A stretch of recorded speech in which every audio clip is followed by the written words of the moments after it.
रघुवंशाचा तिसरा सर्ग आपण अभ्यासतोय आणि तिसऱ्या सर्गामधला 39वा श्लोक आपण पाहत होतो. त्यामध्ये कालिदासाने दिलीप राजाला यजवना असं जे विशेषण वापरलेलं आहे की यज्ञाची दीक्षा धारण केलेला, यज्ञाचं ध्येय धारण केलेला, यज्ञ हेच ज्याच्या जीवनाचं अंतिम ध्येय आहे, यज्ञ हेच ज्याच्या जीवनाचं सर्वस्व आहे, असा राजा दिलीप असं त्यांनी तिथं सांगितलेलं आहे. मग नेमका राजा दिलीप काय करायचा? संपूर्ण जीवनभर यज्ञ करायचा म्हणजे नेमकं काय करायचं? तर त्या यज्ञाचे आपण विचार करत होतो की यज देवपूजा, संगतीकरणम, मैत्रीकरणम, दानम, या यज्ञाच्या ज्या वेगवेगळ्या पायऱ्या आहेत, पायऱ्या म्हणण्यापेक्षा पण यज्ञाचे हे जे भाग आहेत हे सगळे भाग मिळून तो यज्ञ होतोय. याच्यातली एकच गोष्ट केली म्हणजे यज्ञ झाला असं नाही. या सगळ्या गोष्टी एकत्रितपणे ज्या दिवशी येतील तेव्हा तो यज्ञ होईल. यज देवपूजा, संगतीकरणम, मैत्रीकरणम, दानम, या चारही गोष्टी सोबत पाहिजेत, त्यावेळेस आपल्याला कळेल. ठीक आहे. तर आता हा जो यज्ञ आहे त्या यज्ञामध्ये आपण दान याच्याविषयी बघत होतो. बऱ्याच दिवसापासून आपण दानावरती विचार करतोय. दानावरती विचार करत असताना आपण गीतेने जे सांगितलेले दानाचे प्रकार आहेत ते गीतेने सांगितलेले दानाचे प्रकार आपण पाहत होतो की सात्विक दान, राजस दान आणि तामसिक दान. आता या तीनही दानांना आपण जर पाहिलं तर हे तीनही दान सत्व, रज आणि तम, प्रत्येक गोष्टीला आपण दान तर म्हणतोय पण त्याच्यातलं सात्विक दान हे श्रेष्ठ आहे की नाही. तर माझ्या जीवनात जे पण मी दान करतोय ते सात्विक दान होतंय का, हा विचार आपल्याला करायचा आहे तिथं. आणि मग आपण ते सात्विक दान पाहिलं, आपण राजस दान पाहिलं आणि आपण तामसिक दान पाहत होतो की गीतेने तामस दान कशाला म्हटलेले. त्याच्यामध्ये आहे की आदेश काले यद्दानम अपात्रेभ्यश्च दीयते असत्कृतमवज्ञातम तत्तामसमुदाहृतम, त्याला तामस म्हटलेलं आहे. आदेश काले यद्दानम अपात्रेभ्यश्च दीयते असत्कृत, त्याला आपण असत्कृत बघत होतो नाही का, की एखाद्याला द्यायचंय पण त्याला दिलं आणि त्याचा जर सत्कारपूर्वक त्याला दिलं नाही का, असत्कृतम अवज्ञातम, सत्कार जर त्याचा केला नाही किंवा अवज्ञातम, अवज्ञातम म्हणजे त्याचा अपमान जर केला नाही का, त्याचा जर तिरस्कार आपण केला, तिरस्कारपूर्वक, तिरस्काराच्या भावनेने जर आपण त्याला सांगितलं तर मात्र ही गोष्ट अवघड होणार आहे नाही का. त्यामुळे आपण हे दान करत असताना हा विचार तिथं केला पाहिजे की मी केलेलं दान हे तामसिक दान होतंय का, त्याच्यामध्ये कोणाचा अपमान होतोय का, कोणाचा तिरस्कार होतोय का नाही का. या गोष्टीला आपण जास्त महत्व दिलं पाहिजे. त्या गोष्टीला जर महत्व दिलं नाही तर मात्र अवघड होणार आहे. त्यामुळे हे दान तामसिक दान आहे का हे आपण पाहिलं पाहिजे.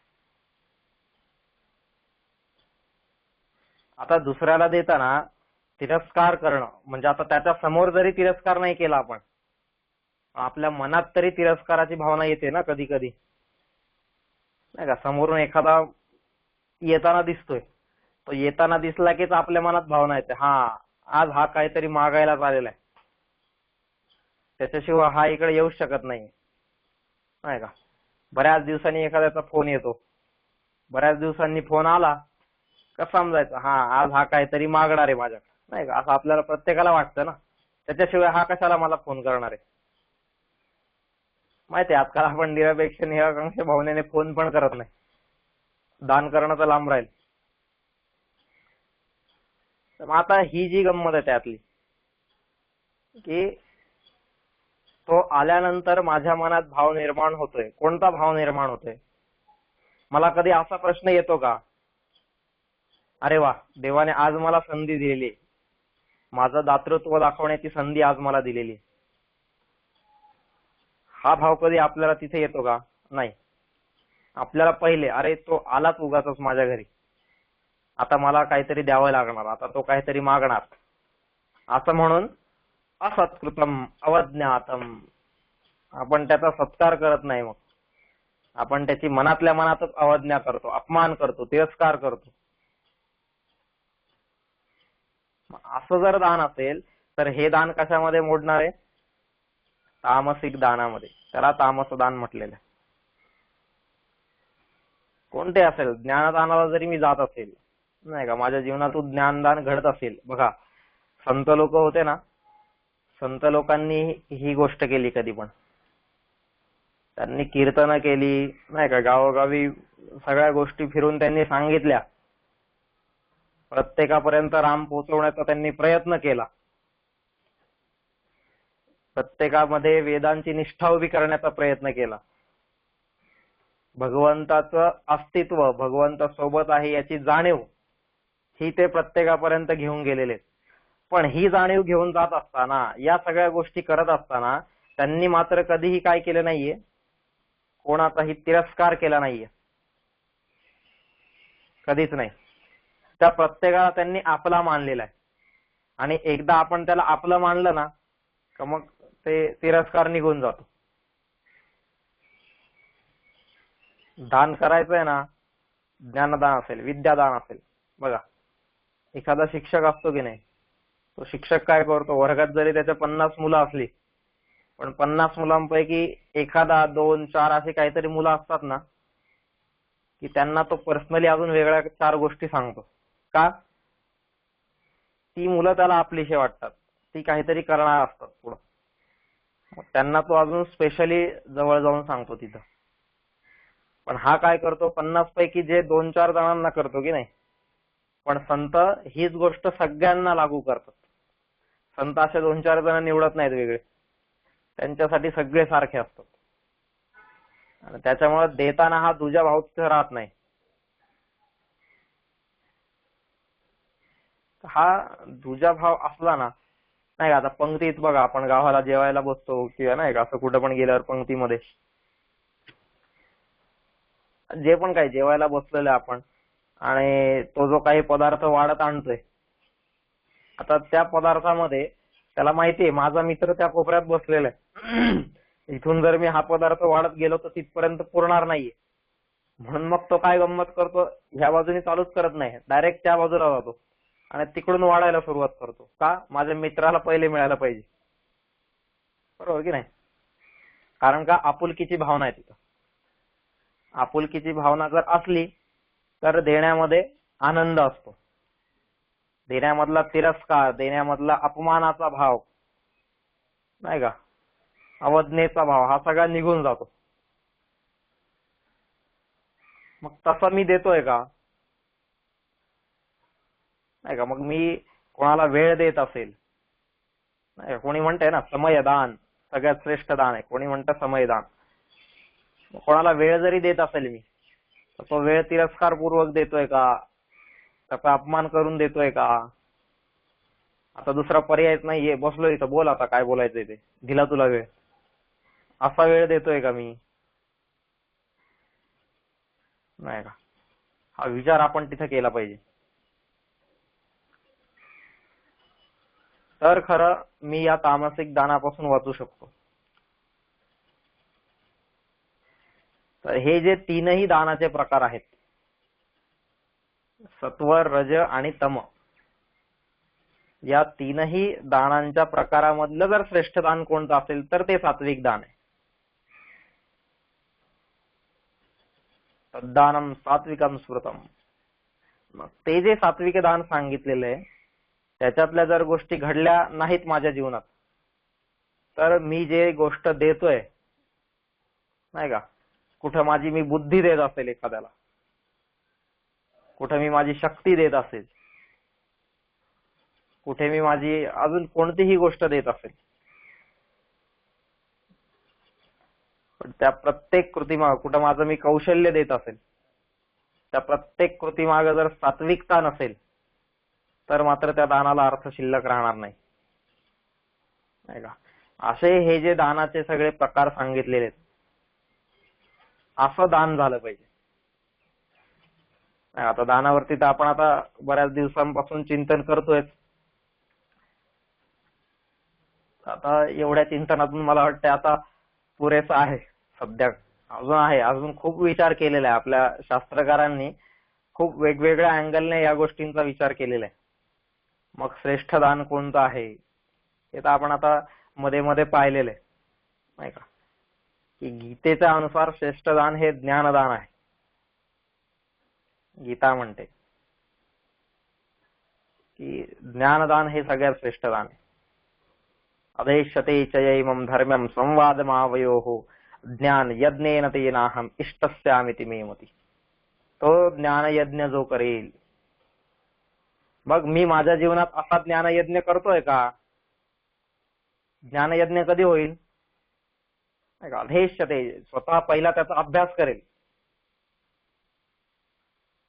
आज आहे का आपल्याला अभ्यासाला वेळ? आपल्याला पेपरमध्ये सगळ्यात पहिले आपण 4 पानं उचलून पहिले राशी भविष्य बघतो. आजची रास काय माझी, काय सांगितलं त्यांनी, नाही का, कोणाचं भविष्य काय आहे.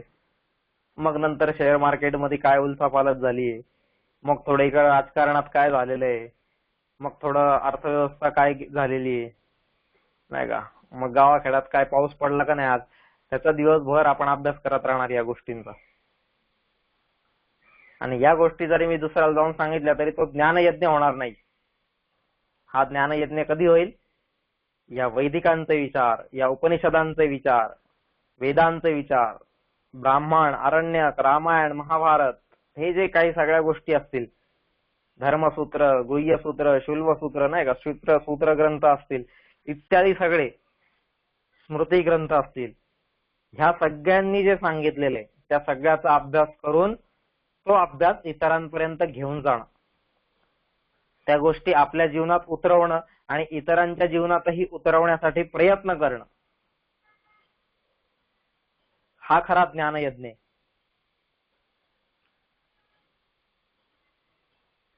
कोणीही असतील, मग प्रल्हाद, नारद, पराशर, पुंडरीक, किंवा मग इकडं निवृत्ती ज्ञानदेव, सोपान मुक्ताबाई, एकनाथ नामदेव, तुकाराम, या सगळ्यांनी काय केलेलं आहे? या सगळ्यांनी हीच गोष्ट केलेली आहे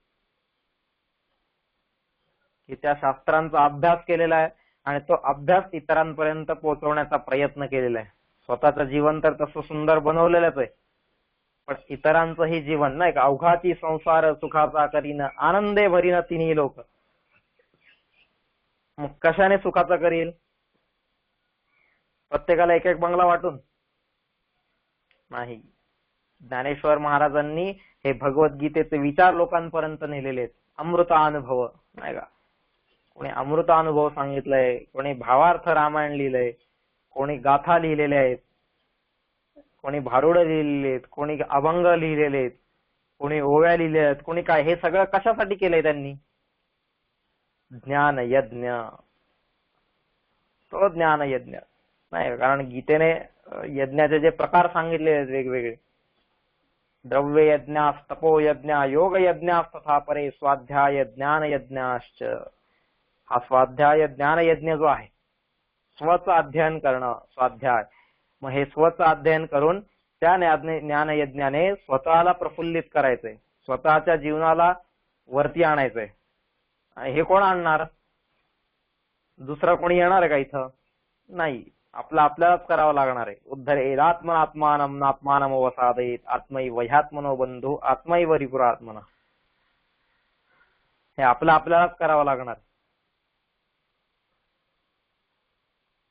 आणि मग ज्या भक्तीच्या पायऱ्या सांगितलेल्या आहेत, श्रवणम ऐकलं, आज खूप दिवस ऐकलं मी, पण आता हे श्रवणम जे ऐकतोय मी त्याचं कीर्तनम करता आलं पाहिजे मला. कीर्तनम म्हणजे सांगणे, कीर्तन म्हणजे हातात टाळ पकवात घेऊन फेटा बांधून उभं राहणे आणि 4 अभंग गाणे नव्हे. आज आपण कीर्तन म्हटलं की आपल्या डोळ्यासमोर तेवढंच येतं. मंडपात समोर लोक बसलेत, स्टेजवर हा उभा आहे, त्याच्या मागे 4 टाळकरी उभे आहेत आणि चाललंय कीर्तन. कीर्तनाचा अर्थ तो नाहीये. ज्ञानेश्वर महाराजांनी कीर्तन केलं, त्यांचा असा कधी फोटो येतो का आपल्या समोर? त्यांचं असं डोळ्यासमोर चित्र येतं कधी? ज्ञानेश्वर महाराज कीर्तन करतायत, मागे सगळे लोक उभे आहेत टाळ धरून. मग काय ज्ञानेश्वर महाराजांनी कीर्तन केलंच नाही का? कीर्तन कीर्तन म्हणजे सांगणे. कीर्तनम म्हणजे सांगणे, श्रवणम म्हणजे ऐकणे. जी गोष्ट ऐकलेली ती गोष्ट नंतर सांगता पण आली पाहिजे. ती सांगणे म्हणजेच एक प्रकारचं ज्ञानदान होत आहे तिथं. ज्ञानयज्ञ. तर असा हा ज्ञानयज्ञ मला करता येतोय का? आणि हे ज्ञानयज्ञ कसा झाला पाहिजे? तर जसा सात्विक दानामध्ये सांगितलेलं आहे, दातव्यमिति यद्दानम. देणं हे माझं कर्तव्य आहे, नाही का?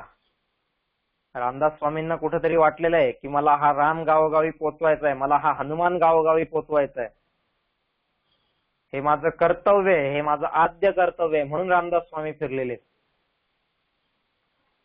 शंकराचार्यांना वाटलेलं आहे की ही माझी वैदिक संस्कृती पोचवणं हे माझं आद्य कर्तव्य आहे, आणि म्हणून ते निघालेले आहेत वैदिक संस्कृतीची ध्वजा घेऊन,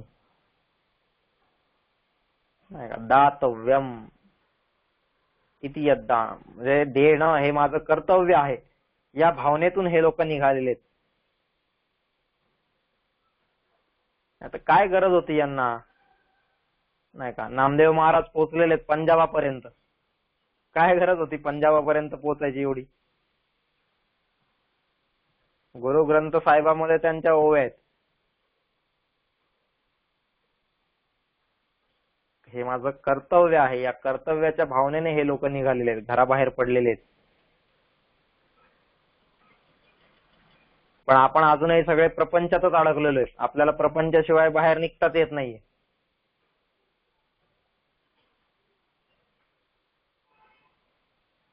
मग माझं दान हे ज्ञानदान कधी होणार? होईल का? हा विचार त्याच्या मागे केला पाहिजे.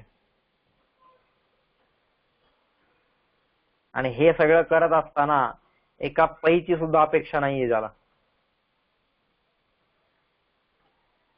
साध्या एका चहाची पण अपेक्षा नाहीये, काहीच नकोय मला देवा, पण मला तुझं काम करायचंय. हा जो विचार आहे त्याला ज्ञानयज्ञ म्हटलेलं आहे. देव घ्या कोणी देव घ्या, देव घ्या फुका न लगे रुका, हे सांगत हे संत लोक फिरलेले आहेत. अरे कोणीतरी देव घ्या, आणि हा देव घ्यायला अजिबात पैसे लागत नाहीयेत. न लगे रुका, अजिबात एकही रुपया लागत नाहीये, तुम्ही देव घ्या. पण माणसांना तो नकोय, देव नकोय. बाकी सगळं पाहिजे पण देव नकोय त्यांना.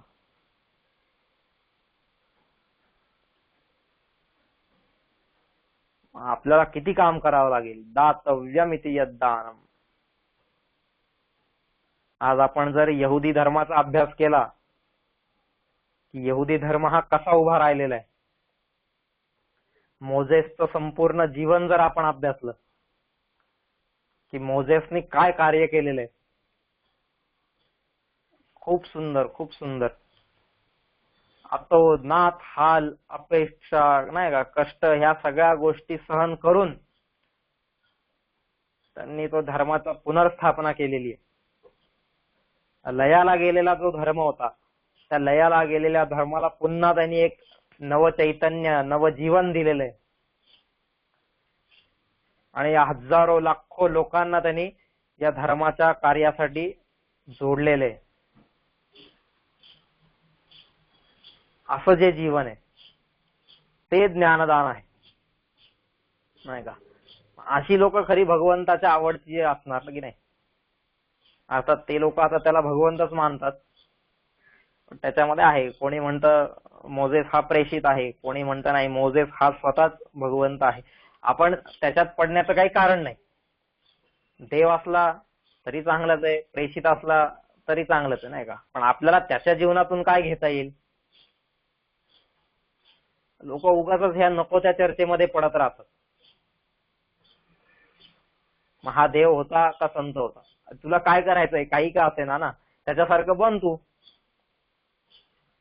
तो प्रयत्न कर ना. पण हा तो प्रयत्न नाही करणार. हा नुसत्या इथं बसून चर्चा करत राहणार.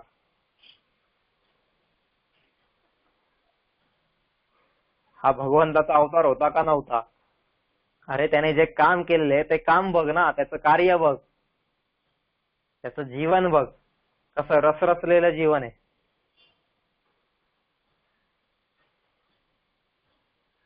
लाखो लोकांना दिशा देणारा जो असेल तो नक्कीच भगवंताचा अवतार असणारच आहे, नाही का? त्यांनी सांगितलेलं आहे धर्म संस्थापनार्थाय. हे जे गीतेचं वचन आहे ना, धर्म संस्थापनार्थाय, ते वचन अगदी त्या मोजेस मध्ये दिसतं. अगदी मोजेसनी तेच काम केलेलं आहे.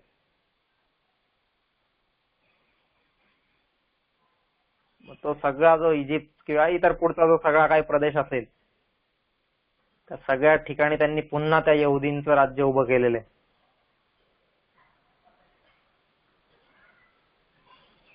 इतरांनी त्यांचं जगणं सुद्धा कठीण केलं होतं. आणि ज्यावेळेस माणसाचं जगणं कठीण होतं ना, अशा वेळेस धर्माचा विचार करणं खूप लांब राहतं, नाही का? माणूस काय विचार करतो, सर सलामत तो पगडी 50. आज जर मी जिवंत राहिलो ना, तर उद्या 50 वर्ष मला परत पुढे धर्म करता येईल. पण मी जिवंतच नाही राहिलो तर? पण अशा काळात सुद्धा ज्यांनी धर्माला सोडलेलं नाहीये, त्यांनी हे ज्ञानदानाचं काम सोडलेलं नाहीये, तो खरा दानी आहे. त्याने खरा तो यज्ञ केलेला आहे. असा यज्ञ जर मला माझ्या जीवनात उभा करायचा असेल तर त्यासाठी काय करावं लागेल? मला या लोकांची चरित्र वाचावी लागतील आणि त्या चरित्रातून काहीतरी गुण उचलावे लागतील आणि त्यांच्यासारखं बनण्याचा प्रयत्न करावा लागेल.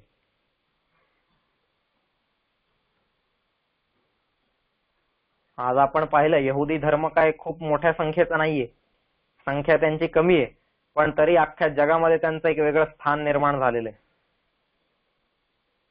प्रत्येक क्षेत्रामध्ये ते लोक पुढे येतात. असं एकही क्षेत्र नाहीये ज्या क्षेत्रात ते मागे. एवढासा समूह येतो. पण का बरं? कारण त्यांची धर्मनिष्ठा, त्यांची ग्रंथनिष्ठा, त्यांची राष्ट्रनिष्ठा, त्यांची ज्ञाननिष्ठा, नाही का, कर्तव्यनिष्ठा, इतर सगळ्या गोष्टी त्यांच्यामध्ये कुठून कुठून भरलेल्या आहेत प्रत्येकामध्ये. मग ती त्यांच्या धर्मातली आजी का असेना आणि त्यांच्या धर्मातला जो लहान मुलगा का असेना, प्रत्येकामध्ये या गोष्टी भरलेल्या आहेत. तो खऱ्या अर्थानं यज्ञ आहे. असा यज्ञ करण्याचा मी प्रयत्न करतोय का? कधीतरी मी ते मोजेसचं चरित्र जर वाचलं ना, तर मला कळेल.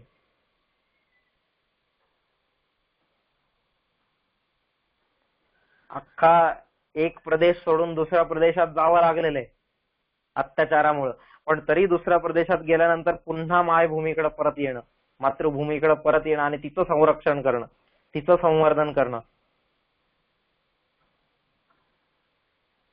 भले तिच्याकडून काही मिळत नसेल, पण त्या मिळण्याच्या अपेक्षेने अजिबात गेलेलं नाहीयेत ते.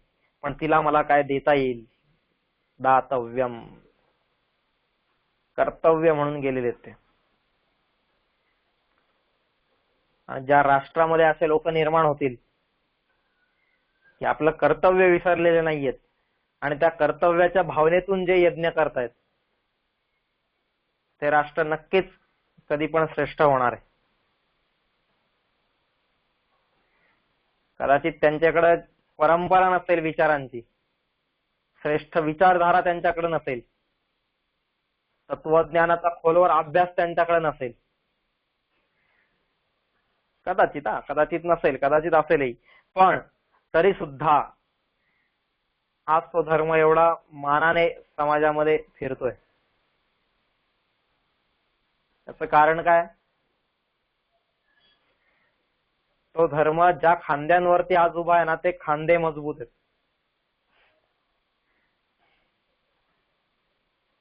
आणि आपल्याकडे नेमकी ही गोष्ट उलटी झालेली आहे. आपली परंपरा श्रेष्ठ आहे, विचारधारा श्रेष्ठ आहे, सगळ्या गोष्टी श्रेष्ठ आहेत,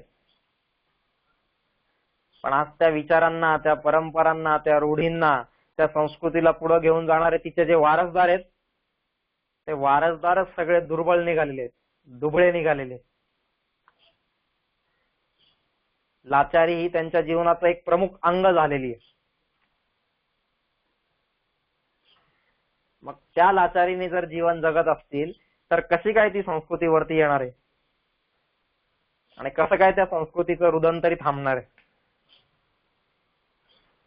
त्याच्यासाठी मी हा यज्ञ केला पाहिजे, या यज्ञात उडी मारली पाहिजे.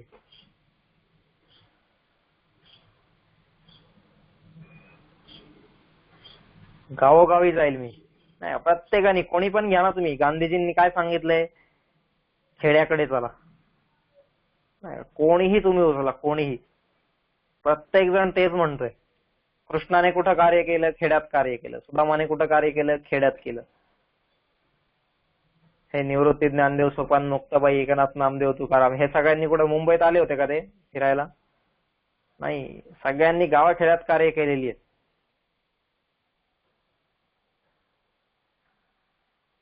मला तिथं जायचंय. तिथं जे माझे भाऊ ताई राहत आहेत सगळे, नाही का, आपण म्हणतो प्रतिज्ञेमध्ये, भारत माझा देश आहे, सारे भारतीय माझे बांधव आहेत. पण तिथं सारे भारतीय माझे बांधव आहेत म्हणताना आपल्याला स्वतःचा सख्खा भाऊ पण भाऊ वाटत नाही.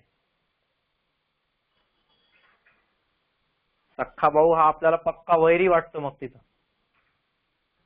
आणि मग काय आपण अख्खा वसुधैव कुटुंबकमच्या गोष्टी करणार?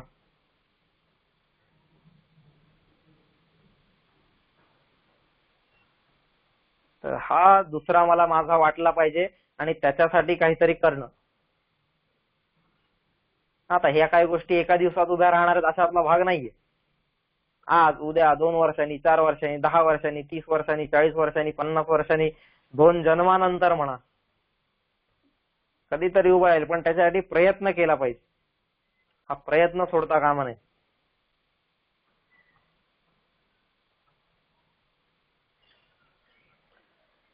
म्हणून हा यज्ञ मला करायचा आहे. राजा दिलीपाने यज्ञाची दीक्षा घेतलेली आहे. म्हणजेच काय की ज्या सगळ्या गोष्टी तो करतो, देवपूजा, संगतीकरणम, मैत्रीकरणम, दानम. मग आता या चारही ज्या गोष्टी आहेत, त्या चारही गोष्टी करायच्यात. मला कोणासाठी करायच्यात?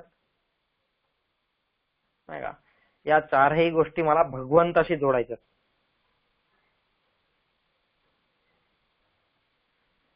चारही गोष्टींचा संबंध भगवंताशी लावायचा आहे मला, नाही का. म्हणून या 4 गोष्टी अभ्यासायच्यात. या देवपूजा, देवपूजा, भगवंताची पूजा झाली पाहिजे तिथं. या देवपूजा, संगतीकरणम, संगतीकरण, हे संगतीकरण कोणाचं आहे? भगवंताशी संगतीकरण झालं पाहिजे माझं, नाही का. सखा तू म्हणावा. मैत्रीकरण, हे मैत्रीकरण माझं भगवंताशी झालं पाहिजे. आणि दानम, हे दान पण मी कोणाला देईल? त्या भगवंताला देईल. तर भगवंताला काय देणार आपण? काही नाही, देवा मी तुझं काम करेल.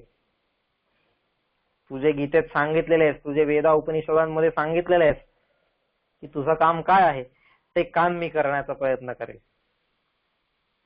नाही का. या चारही गोष्टी मला भगवंताशी जोडायच्यात. देवपूजा, संगतीकरण, मैत्रीकरण, दान. त्यावेळेस तो खरा यज्ञ होणार आहे. या गोष्टी जर मी समाजाशी जोडण्याचा प्रयत्न केला आणि मग मी करायला लागलो तर त्याला यज्ञ नाही म्हणता येणार, त्याला सामाजिक कार्य म्हणावं लागेल मग,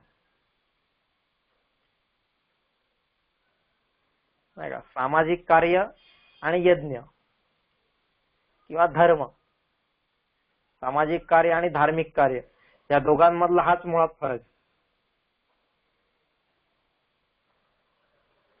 समाज कार्यामध्ये एखादा जो समाजसेवक असतो त्याचं अंतिम ध्येय काय असतं? की या समाजातल्या तळागाळातल्या माणसाला वरती आणायचंय.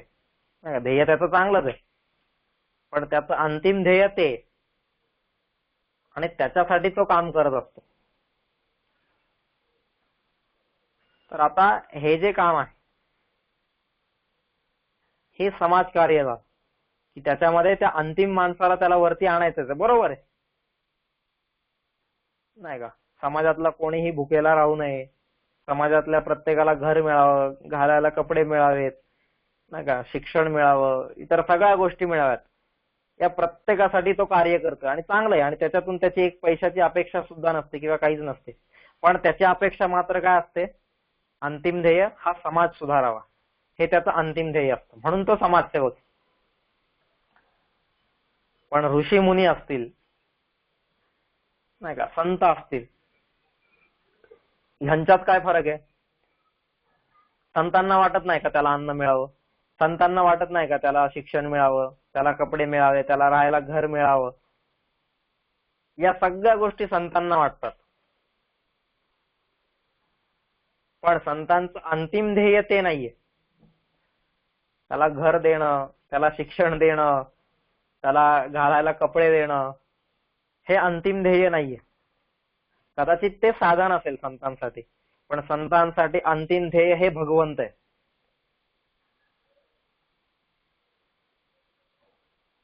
त्यांना ह्या माणसातला देव बघतायत ते, आणि त्या माणसातल्या देवासाठी ते कर्म करतायत, आणि ज्याद्वारे त्यांना अंतिम हे भगवंताकडे पोचायचंय.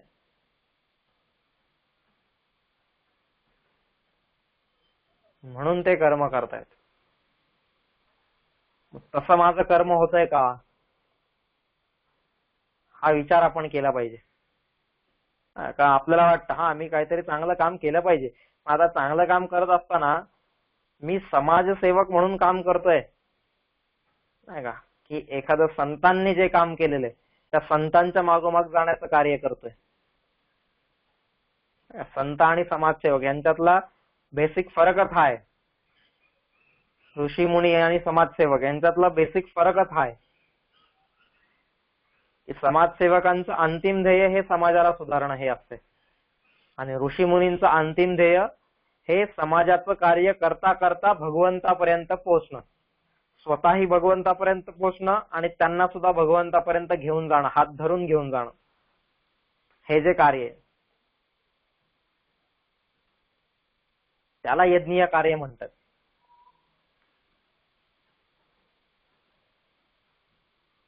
आज साने गुरुजींसारखा माणूस आहे, खरंच वंदनीय आहेत साने गुरुजी नाही का, प्रातस्मरणीय आहेत. हे लोक सगळे प्रातस्मरणीय लोक आहेत. पण तरी सुद्धा साने गुरुजींनी खूप काम केलेलं आहे या देशामध्ये नाही का, देशासाठी म्हणा, राष्ट्रासाठी, राज्यासाठी, गावांसाठी, लोकांसाठी खूप काम केलेलं आहे. त्यांच्यासारखा दुसरा समाजसेवक होऊ शकत नाही.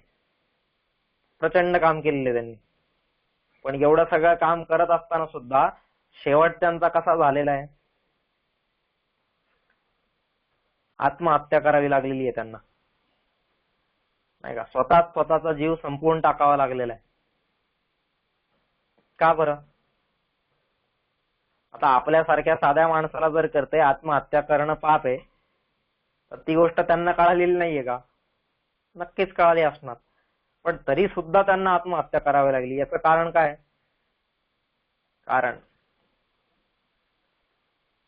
त्यांना कुठंतरी मनात ही गोष्ट त्यांच्या बोचत होती, अरे ज्या समाजासाठी मी एवढं करतोय, ज्यांच्यासाठी मी एवढा आटापिटा करतोय, माझा रक्त आटवतोय, त्यांना त्याची काहीच पडलेली नाहीये, त्यांना त्याचं काहीच घेणं देणं नाहीये. आणि एवढं करून पण हे लोक सुधरतच नाहीयेत, हे लोक माझं ऐकतच नाहीयेत. मी काय सांगतोय त्या गोष्टींचं पालनच ते लोक करत नाहीयेत. त्यांना मी सांगितलेलं त्यांचं हित सुद्धा कसं काय कळत नाहीये. एवढं बेंबीच्या देठापासून मी ओरडून ओरडून यांना सांगतोय, पण तरीही कोणी माझं ऐकत नाहीये. मग माझं एवढं जगण्याचा तरी काय फायदा? आता ह्या समाजासाठी मी जगत होतो, पण हा समाजच जर माझं ऐकत नसेल तर काय माझा जगून तरी काय फायदा आहे?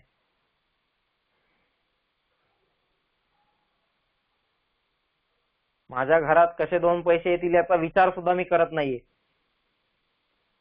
पण त्यांच्या घरात कशी भरभराटी येईल, त्यांचं जीवन कसं सुधरेल याच्यासाठी मी प्रयत्न करतोय. पण यांना मात्र त्याची काडीचीही तमा नाहीये. मग माझा जगून तरी फायदा काय, हा विषय त्यांच्या डोक्यात आलेला आहे तिथं. आणि या एका विचाराने त्यांचं डोकं पोखरायला सुरुवात केलेली. परिणामी एकच मार्ग शिल्लक आता, बस आता हे जग सोडून मी निघून जातोय. ज्यांना माझी किंमत नाही त्यांच्यामध्ये राहून तरी काय उपयोग आहे, त्याच्यापेक्षा मी सोडतो. आणि असं म्हणून त्यांनी आत्महत्या केलेली. आता हा समाज माझा ऐकत नाहीये म्हणून मी आत्महत्या केली, बरोबर, हे साने गुरुजी. पण तेच दुसऱ्या बाजूला महर्षी व्यास महर्षी होते, साधे सुधे ऋषी नव्हते. महर्षी व्यास सुद्धा तेच म्हणतायत, ऊर्ध्व बाहू विरौम्येश न च कश्चित शृणोति मे. नाही का, व्यास म्हणतायत तिथं की अरे मी काय करतोय, ऊर्ध्व बाहू विरौम्येश, म्हणजेच मी माझे दोन्ही हात वरती करून सांगतोय की अरे बाबांनो, धर्म करा रे, धर्म करा रे, नाही का.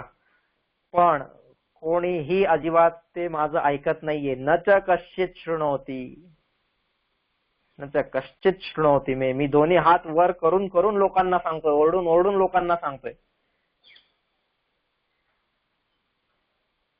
की अरे धर्म, अर्थ, काम, मोक्ष या मानवी जीवनाचे हे जे 4 पुरुषार्थ आहेत, त्या पुरुषार्थांबद्दल या समाजाला मी कायम सांगत आलेलो आहे. असं जीवन जगा, तसं जीवन जगा. पण तरी सुद्धा माझंही कोणी ऐकत नाही. हे कोण म्हणतायत, स्वतः महर्षी व्यास म्हणतायत. आणि खरी गोष्ट होती ती. काय खूप त्याच्या मागचं काय असं अवघड लॉजिक होतं अशातला काही भाग नाही.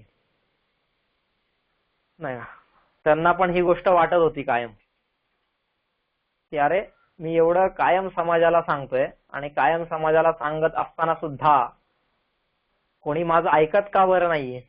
ऊर्ध्व बाहू विरौम्येश न च कश्चित शृणोति मे. कोणीच माझं ऐकत नाहीये. धर्मादर्थश्च कामश्च सधर्म किमर्थं न सेव्यते, नाही का. धर्म किन्न सेव्यते असं आहे त्यात, सधर्म किन्न सेव्यते.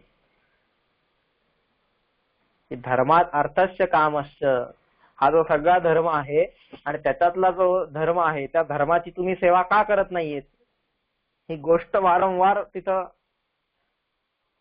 महर्षी व्यास सगळ्यांना समजावत आहेत. कोणी ऐकत नाही. महर्षी व्यास पांडवांना समजवायला गेले, पांडव पण त्यांचं ऐकत नाहीत. कौरवांना समजावायला गेलेले, कौरव आता दुर्योधनांचं काही कधी ऐकलेलंच नाही. दुर्योधनाच्या आधी त्याच्या बापाला खूप समजावलं होतं, युधिष्ठिराला, त्याने ऐकलेलं नाहीये. भीष्मांना सांगितलं, त्यांनी ऐकलेलं नाहीये. म्हणजे महाभारत जर आपण संपूर्ण महाभारताचा अभ्यास केला ना, तर कायम 2 लोक असे होते की जे कायम प्रत्येकाला त्यांनी समजावलेलं आहे, या 2 लोकांनी. आणि ते अधिकारी होते. एक म्हणजे महर्षी व्यास आणि दुसरे म्हणजे भगवान श्रीकृष्ण. हे दोन्ही महापुरुष. हे प्रत्येकाला घरोघरी जाऊन त्यांनी समजावलेलं आहे. त्याच्यासाठी प्रत्येक वेळेस त्यांनी प्रयत्न केलेला आहे. पण नाही ऐकतच नव्हते लोक, नाही का. व्यास समजवायला आलेले, अरे पांडवांनो तुम्ही जा, युद्धाची तयारी करा आता, काहीतरी चांगलं, नाही का, शस्त्रास्त्र कमवा. हे भीम आणि अर्जुन तिथं त्यांच्या समोर हसायला लागले लगेच व्यासांसमोर. महर्षी व्यास ते काय साधे सुधे नाहीयेत. त्रैलोक्याचा स्वामी घरी येतोय असं ते चित्र होतं, नाही का. अचतुर्वदनो ब्रह्मा द्विबाहुरपरो हरी अभाललोचन शंभू भगवान बादरायण, असे ते भगवान बादरायण होते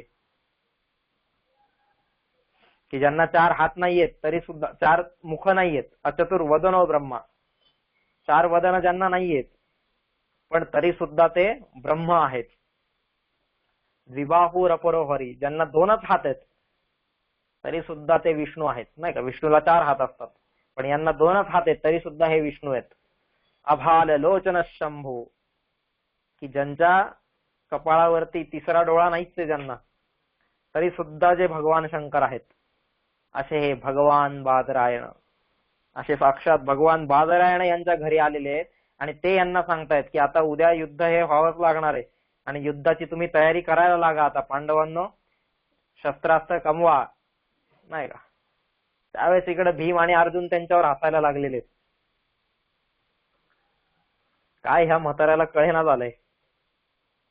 हो व्यास महाराज, कसं सांगू तुम्हाला, हे माझं गांडीव पाहिलंय का तुम्ही. हे गांडीवाचा एक टणत्कार जरी झाला ना तरी सुद्धा नाही का, एक टंकार खूप आहे.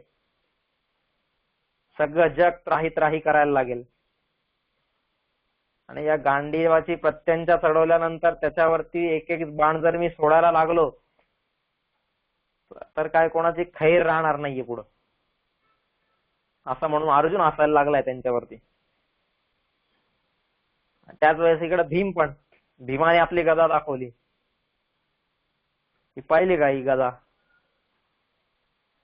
ही गदा नुसती अशी भिरकावली जरी ना तरी मोठ्याच्या मोठ्या हत्तीचं हत्ती सुद्धा खाली पडतील, एवढी ताकद या माझ्या गदेमध्ये. आणि तुम्ही काय सांगता आम्हाला जा शस्त्रास्त्र गोळा करायला आणि जा युद्धाची तयारी करायला. आत्ता म्हणलं तरी आम्ही अख्ख्या अख्ख्या कौरव सेनेला मारू शकतोय.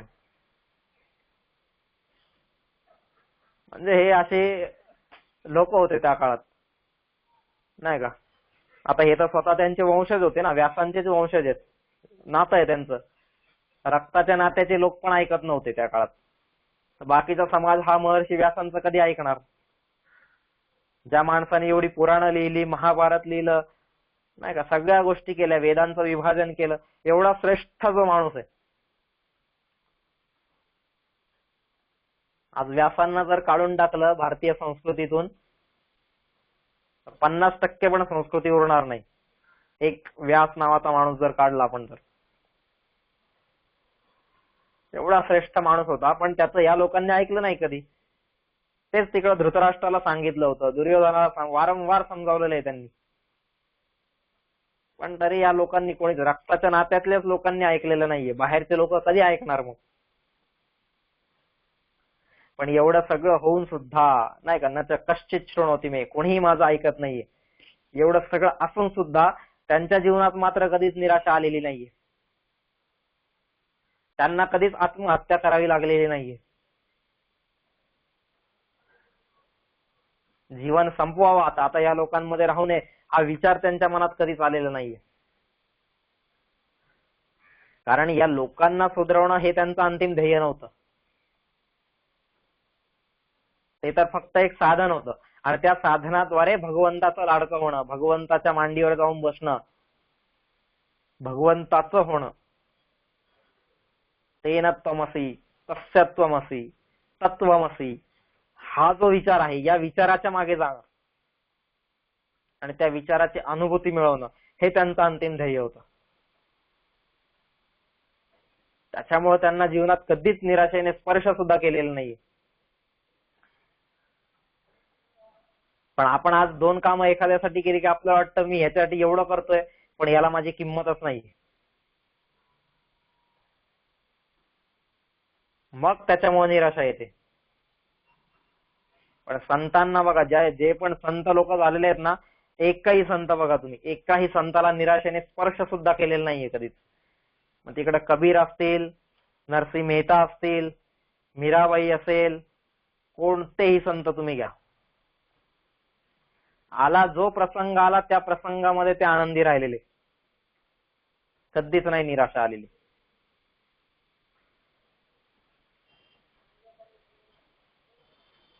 एकनाथ महाराजांना देवानी गिरिजाबाईंसारखी एवढी सुंदर पत्नी दिलेली नाही का, की जी धर्मासाठी त्यांच्यासोबत कायम उभी आहे. अर्धांगिनी, खऱ्या अर्थाने जी अर्धांगिनी, अशी पत्नी त्यांना दिलेली. प्रत्येक कामात, यज्ञीय कार्यात ती कायम सोबत उभी राहिलेली आहे त्यांच्या, अशी गिरिजाबाई. अशी पत्नी दिली म्हणून एकनाथ महाराज भगवंताचे उपकार नाही का, देवा तुझे माझ्यावरती किती थोर उपकार आहेत, देवा तू माझी किती काळजी घेतलेली आहेस की गिरिजाबाई सारखी पत्नी तू मला दिलेली आहेस, असे म्हणून ते भगवंताप्रती कृतज्ञता व्यक्त करतायत. त्याच वेळेस दुसरीकडे तुकाराम महाराज आहेत. तुकाराम महाराजांचं जीवन आपण पाहिलं. त्यांची पत्नी वाऱ्याशी सुद्धा जी कायम भांडते, तिला फक्त कारण पाहिजे असतं. वारा जरी आला त्या वाऱ्याशी पण भांडत राहील ती. अशी त्यांची पत्नी होती. कायम वाद. नवरा बायको मध्ये प्रेमाचा संवाद असा नाहीच, कायम वादच.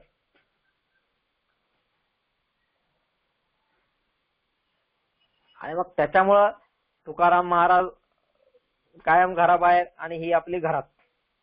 तिचं मन कायम संसारातच. भक्तीची ओढ नाही अजिबात, या गोष्टी नाही, काहीच नाही, काहीच नाही. आणि असं झालेलं असताना मग तुकाराम महाराज म्हणतात, बरे झाले देवा दिवाळे निघाले.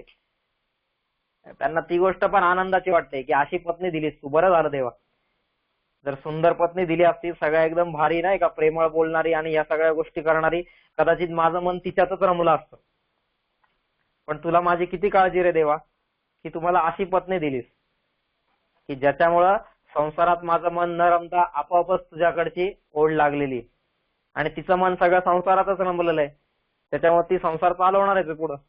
मग मला तुझ्या भेटीची ओढ आहे, मला तुझं कार्य करता येईल. तू किती काळजी घेतोस देवा माझी, नाही का. म्हणजे एकाला खूप चांगली पत्नी दिली म्हणून तो धन्यवाद देतोय, आणि एकाला अशी भांडकुळ पत्नी दिली नाही का, भांडकुदळ, आणि त्यामुळं तो देवाचे उपकार मानतोय. तेच तिसरीकडे जर पाहिलं, नरसिंह मेहता नाही का, नरसिंह मेहतांची पत्नी मृत्युमुखी पडली नाही का. खूप कमी वयातच देवा घरी गेली. आता पत्नी गेली म्हणल्यावर काय करणार, आणि त्या काळात हे होते, एक गेली तर दुसरी करा. बऱ्याच लोकांनी त्यांना हे दिलं होतं, पण नाही, ते म्हणतायत देवा बरं झालं, भलो थयो भांगी जंजाळ, सुखे भजी शिव श्री गोपाळ नाही का. बरं झालं देवा, हे माझ्या मागचं जे जंजाळ होतं ना ते गेलं, हे बरं झालं. आता मला कायम तुझ्यामध्ये रममाण राहता येईल. सुखे भजी शिव श्री गोपाळ नाही का. आता तुझ्या भक्तीमध्ये मला तल्लीन राहता येईल, तुझ्या कार्यामध्ये मला लीन राहता येईल. हा तो दृष्टिकोन आहे. तिघांच्याही परिस्थिती वेगळ्या आहेत, पण तरी एकही निराश झालेला नाहीये. देवा हे जे तू केलेले हे चांगलंच केलेलं आहे माझ्यासाठी. हा फरक आहे संतांमधला आणि समाजसेवकामधला. संत ऋषी मुनी कधीच निराश होत नाहीत, कसाही प्रसंग त्यांच्यावरती येऊ द्या. निराशेचा लेश मात्र सुद्धा त्यांच्या चारित्र्यावरती येत नाहीये. राजा जनकासारखा राजा जनक, ज्या संपूर्ण राज्याचा राजा आहे, तो एक सम्राट नाही का, सम्राट नाही म्हणता येणार, पण एक राजा होता जनक.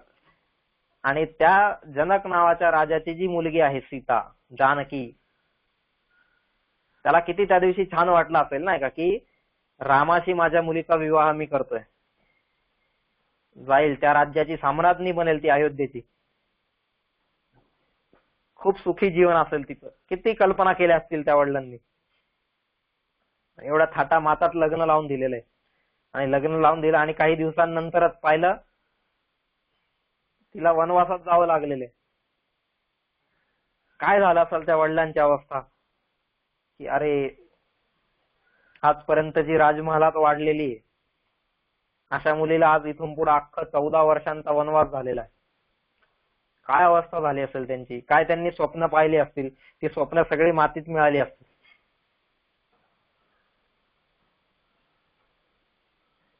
पण एवढं सगळं होऊन पण अजिबात निराशेचा लेश मात्र त्यांच्या चेहऱ्यावरती नव्हता. उलट तिथं जनक म्हणतायत, मुली तुला जे योग्य वाटत असेल ना ते तू कर. नाही तर आपल्या इथलं कसं लगेच, हो नाही नाही मग तू एक काम कर, त्याला जाऊ दे वनात, तू ये आपली माहेरी, इकडे इकडे येऊन राहा, बघू नंतर 14 वर्षांनी काय ते, नाही तर देऊन टाकू डिवोर्स, नाही तर ह्या गोष्टी करू, नाही तर त्या गोष्टी करू. आपण सगळ्या गोष्टी आपल्याला तयारच असतात लगेच एकदम. पण ते जनक म्हणून ते राजर्षी होते. एक राजा असून सुद्धा जो ऋषी होता.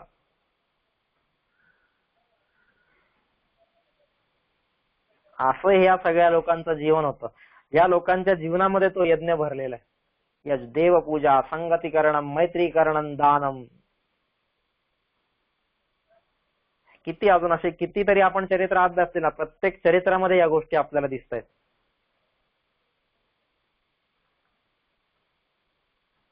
असा हा यज्ञ झाला पाहिजे.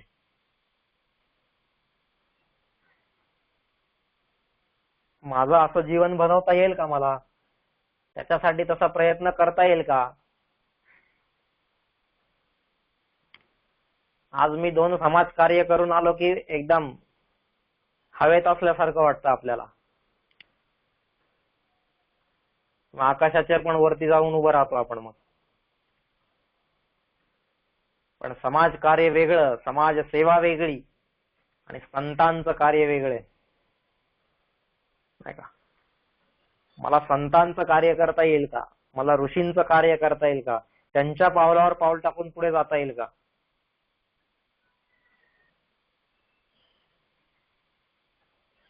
समाजसेवकांचं जीवन पण परोपकारासाठीच आहे आणि ऋषींचं जीवन पण परोपकारासाठीच आहे. पण त्याच्यातला हा बेसिक फरक आहे की तो परोपकार करत असताना यांचं अंतिम ध्येय मनुष्याला सुधारवणं आहे आणि त्यांचं अंतिम ध्येय त्या मनुष्याला आणि स्वतःला सुद्धा भगवंतापर्यंत घेऊन जाणं, भगवत रूप करणं, हे अंतिम ध्येय. आणि मग त्या ध्येयाला लक्षात ठेवून, तो दृष्टिकोन कायम लक्षात घेऊन प्रत्येक कृती, प्रत्येक कर्म त्यांचं होतंय. मग तो दृष्टिकोन ठेवून देवपूजा होते, तो दृष्टिकोन ठेवून संगतीकरण होतंय, तो दृष्टिकोन ठेवून मैत्रीकरण आणि त्याच्यानेच दान.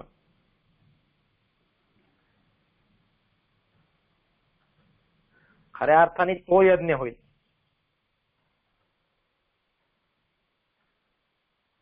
असा यज्ञ मला करता येईल का? हा विचार आपण कायम वारंवार केला पाहिजे. गीतेने तर इतक्या वेळा तो यज्ञ सांगितलेला आहे ना, खूप वेळा वेगवेगळे यज्ञाचे इतके आस्पेक्ट सांगितलेले आहेत गीतेने की आता हे यज्ञावरती नुसतं बोलत राहिलं ना आपण, गीतेने सांगितलेलं यज्ञ काय आहे. आता हे गीतेने सांगितलेले दानाचे प्रकार आपण पाहिले, पण गीतेने यज्ञाचे काय प्रकार सांगितलेले आहेत, त्यांचा अर्थ काय आहे. किंवा गीतेने वेळोवेळी, नाही का, आता यज्ञात भवती पर्जन्य असं गीता म्हणते. तर यज्ञात भवती पर्जन्य म्हणजे यज्ञ केल्यावरती पाऊस पडतो का? काय तिथं गीतेला काय सांगायचंय? यज्ञ म्हणजे काय, त्याच्याने पाऊस पडतो म्हणजे काय होतं? आज आपण हा जर यज्ञ केला तर पाऊस पडणार आहे का? नाही का. यज्ञ म्हणजे आपण पाहिले देवपूजा, संगतीकरण, मैत्रीकरण, दानम. आता मी देवाची पूजा केली, मी संगतीकरण केलं, मी मैत्रीकरण केलं आणि मी दान पण केलं. आता या 4ही गोष्टींचा आणि पावसाचा काही काडी मात्र तरी संबंध आहे का? आपल्याला माहितीये पाऊस कधी पडतो. सूर्याच्या उष्णतेने समुद्राच्या पाण्याची वाफ होते, ती वाफ हळूहळू वरती जाते, थंड होते, ती अजून वरती जाते, तिचे ढग बनतात आणि मग त्या ढगांना थंडावा मिळाला की त्याच्यातून डोंगराळ भागामध्ये पाऊस पडतो किंवा इतर या सगळ्या गोष्टी आपल्याला माहिती आहेत, आपण वाचलेल्या आहेत. आता त्याचा आणि या यज्ञाचा जो आपण यज्ञ पाहतो इतके दिवस, त्याचा काहीतरी संबंध आहे का? पण तरी भगवंत तिथे गीतेमध्ये म्हणतायत की नाही, यज्ञात भवती पर्जन्यो. संपूर्ण तो श्लोकच सांगतायत, अन्नात भवंती भूतानी पर्जन्यात अन्न संभव, यज्ञात भवती पर्जन्यो, नाही का. हे सगळ्या गोष्टी ते सांगतायत. यज्ञाने पाऊस कसं काय पडणार आहे, हा विचार आपल्या मनात येत नाही का कधी? की नाही बाबा, यज्ञाने पाऊस पडणं ही गोष्ट काही शक्यच नाहीये. पण आपण या गोष्टींचा विचार न करता फक्त आणि फक्त त्याचं भाषांतर वाचत पुढे जातो आणि चला पाऊस पडत नाही म्हणून आज आपण यज्ञ करूया, मग तिथं होम हवन करतात. आता होम हवनाने यज्ञ जर म्हणजे पाऊस पडायला लागला असता तर मग आज विदर्भातल्या प्रत्येक गावात आपण होम हवन केला असता ना, नाही का. मराठवाड्याचा जो भाग असेल, उत्तरेचे जे काही जिल्हे असतील, यांच्यामध्ये पाऊस पाहिजे त्यांना, तिथं आपण प्रत्येकाने होम हवन केला असता, मग त्याच्यातून पाऊस पडला असता ना. मग यज्ञात भवती पर्जन्य जर असं असेल, मग तिथं भगवंतांना काय सांगायचंय? यज्ञ कर्म समुद्भव असं भगवंत म्हणतात एका ठिकाणी. काय त्याचा अर्थ? यज्ञ कर्म समुद्भव म्हणजे काय? हा सगळा बारीक बारीक आपण जर विचार करायला लागलो ना, तर मला वाटतंय कदाचित आपण त्या स्पीडने जर चाललो तर नक्कीच डिसेंबर पण उजाडेल. यज्ञ समजता समजतात की काय नेमका यज्ञ काय सांगायचा आहे. इष्टान भोगान निवो देवान दास्यन्ते यज्ञ भाविता, तिथं यज्ञ सांगितलेला आहे. मग काय तिथं यज्ञ भाविता, त्याचा अर्थ काय, काय म्हणायचं असेल भगवंतांना तिथं, किंवा असे बऱ्याच ठिकाणी अजून यज्ञ हे सांगितलेले नाही का. पण त्या यज्ञाचा अर्थ जर मला समजून घ्यायचा असेल आणि त्याच्यावरती जर विचार करायचा असेल तर त्याच्यासाठी हा अभ्यास केला पाहिजे. आता तसं जर आपण अभ्यास करायला गेलो तर खूप दिवस, म्हणजे नक्कीच डिसेंबर महिना हा नुसता यज्ञावरतीच जाईल.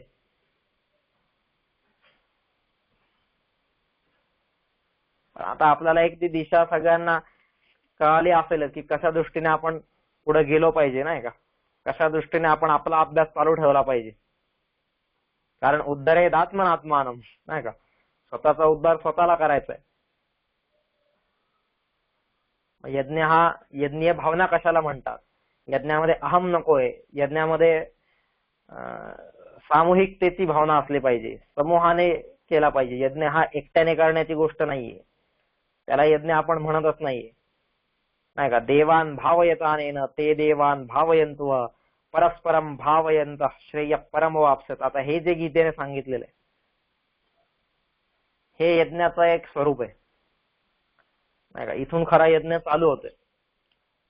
यज्ञ शिष्टा अशिनः संतो, काय यज्ञ शिष्टा म्हणजे काय आहे. यज्ञ शिष्टा अशिनः संतो मुच्यन्ते सर्व किल्बिषैः भुंजते ते त्वघम पापा ये पचन्त्यात्म कारणात. हे जे आहे याच्यातला यज्ञ म्हणजे काय आहे. इथं पुढे एका ठिकाणी परत म्हणतायत यज्ञ शिष्टामृतभुजो यांती ब्रह्म सनातनम नाही का. यज्ञ शिष्टामृतभुज म्हणजे काय आहे. तिथे या प्रत्येक ठिकाणी यज्ञ हे वेगवेगळे गीतेमध्ये बघा तुम्ही, जिथं जिथं यज्ञ शब्द आलेला आहे की नाही गीतेमध्ये, असा कधीतरी आपण अभ्यास करूया ना कोणी, की गीतेमध्ये कुठे कुठे यज्ञ शब्द आलेला आहे आणि तो यज्ञ शब्द तिथं आलेला आहे, त्या ठिकाणी यज्ञाचा काय अर्थ सांगितलेला आहे, इथं यज्ञापासून काय सांगायचंय भगवंतांना. खूप आहेत. देवता उद्देश द्रव्य त्यागे असं एक यज्ञाचं हे सांगितलेलं आहे की देवतांच्या उद्देशाने. मीमांसा ग्रंथ आहे ना, जो मीमांसा ग्रंथ, मीमांसा जे शास्त्र आहे ते मीमांसेचे शास्त्र ही व्याख्या सांगते की देवतांना उद्देशून, देवतांच्या उद्देशाने जो द्रव्य त्याग केला जातो त्याला यज्ञ म्हणतात, अशी त्यांची एक वेगळी व्याख्या आहे. प्रत्येकाने यज्ञाच्या खूप व्याख्या केल्या आहेत. असा तो जर यज्ञाचा आपण अभ्यासायला बसलो ना तर खूप दिवस जातील आपले त्याच्यातच, यज्ञ काय आहे ही गोष्ट समजण्यामध्ये. त्याच्यामुळे आपण जरा त्याच्यापासून थोडस ते आता स्वतः आपण वैयक्तिक पातळीवरती त्या गोष्टींचा अभ्यास करूया की यज्ञ म्हणजे काय. पण यज्ञाची एक जी मूळ बेसिक ही व्याख्या होती, देवपूजा संगतीकरणम मैत्रीकरणम दानम, ही व्याख्या इथं आपण पाहिलेली आहे यज्ञाची नाही का. आणि मग त्याच्यानुसार अजून काय आहेत, यज्ञाचे प्रकार काय आहेत, यज्ञामध्ये नेमकं काय उभं करायचंय, कसं आहे. खूप मोठा विषय हा, तसा पाहिलं तर खूप मोठा विषय. आणि त्या विषयाला इथं एका तासामध्ये न्याय देणं हे खूप कठीण आहे. आणि हीच जर गोष्ट आपण वारंवार रोज त्या यज्ञावरती जर चिंतन करत राहिलो तर ते नंतर कदाचित पुढं सगळ्यांना कंटाळवाणं वाटेल. अरे काय आता हे किती दिवस यज्ञात चाललेला आहे, पुढे सरकतच नाहीये गाडी. तिसऱ्या सर्गातल्या 39व्या श्लोकावरतीच गाडी अडकलेली अजून नाही का. त्याच्यामुळे हा यज्ञ जो आहे, यज्ञ म्हणजे काय आहे, याच्यावरती आपण परत वारंवार पुढे जिथं जिथं यज्ञाचे संदर्भ येतील आणि त्याच्यानुसार यज्ञाचे हे वेगवेगळे मुद्दे आपण त्या वेळेस बघत जाऊया नाही का.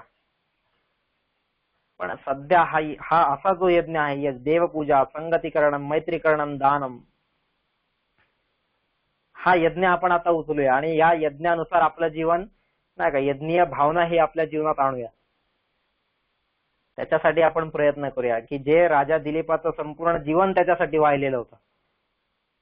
जीवनाचं अंतिम ध्येय त्याचं यज्ञ होतं. यज्ञाची दीक्षा ज्याने घेतलेली होती असा राजा दिलीप. असे यांची चरित्र होती. म्हणून हे रघुवंश मला अभ्यासायचंय. बघूया आपण मग ते रघुवंश अभ्यासत राहूया आणि वारंवार नंतर पुढे जिथे जिथे यज्ञाचे संदर्भ येतील आणि तो यज्ञ माझ्या जीवनात उतरवण्याचा मी प्रयत्न करेल, नाही का. त्याच्यासाठी आपण सगळेजण प्रयत्न करूयात आणि उद्यापासून आपण परत पुढचं जे रघुवंश आहे आपलं त्याच्याकडे वळूयात. ठीक आहे, 9 वाजले, थांबूया आपण. उद्या 8 वाजता पुन्हा भेटूया. आता कोणाला काही विचारायचं असेल, सांगायचं असेल, बोलायचं असेल तर तुम्ही विचारू, सांगू, बोलू शकताय.